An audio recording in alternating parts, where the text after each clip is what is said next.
What are loops? In short, it's when a type is stuck in their first and third functions. So, it is always a cycle between two introverted or two extroverted functions. In these times, a type might find that they're burning energy, but going nowhere. The wheels are spinning, but they're stuck in the mud.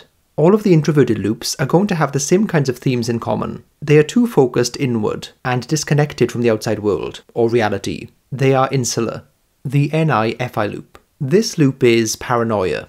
It's reading into everything, especially things that evoke an intense emotional reaction. It's speculating and theorizing to an extreme, tying together disparate pieces of information with a narrative that, although elegant, is conspiratorial in nature. It might be looking at a text from your partner and wondering why there's a full stop or an oddly placed semicolon, and what the implications of that could be. It's reading between the lines without first checking if you saw the lines right to begin with.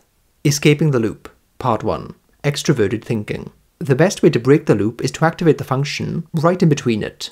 TE is a very factual function. If it's involved, the pattern seeking is now backed up with data.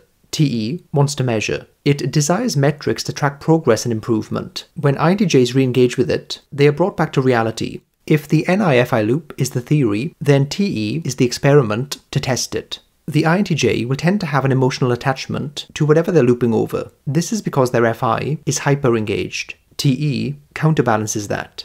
Part 2. Extroverted sensing. Their other main extroverted function is SE. Like TE, this is a function of action and realism. It wants to interact in a direct way without intuitive leaps or assumption. It wants to experience and impact the things it's engaging with. That immediately puts the INTJ in an outward-facing frame of mind, which is very healthy for them. This approach does have a danger in it though. If INTJs overuse their SE as a way to get them unstuck, then that can be what's known as grip stress. Leaning on your inferior function too much puts you on unsteady footing. It's much better for them to use TE first, then bring SE in later. That way, there is a balance to the approach. Practical tips. It's one thing to know which functions to re-engage, but another thing to actually do it. So, here's a very basic list of things that might be a way into them. The best way to re-engage these functions in my view is simply to do activities that need them and flex them.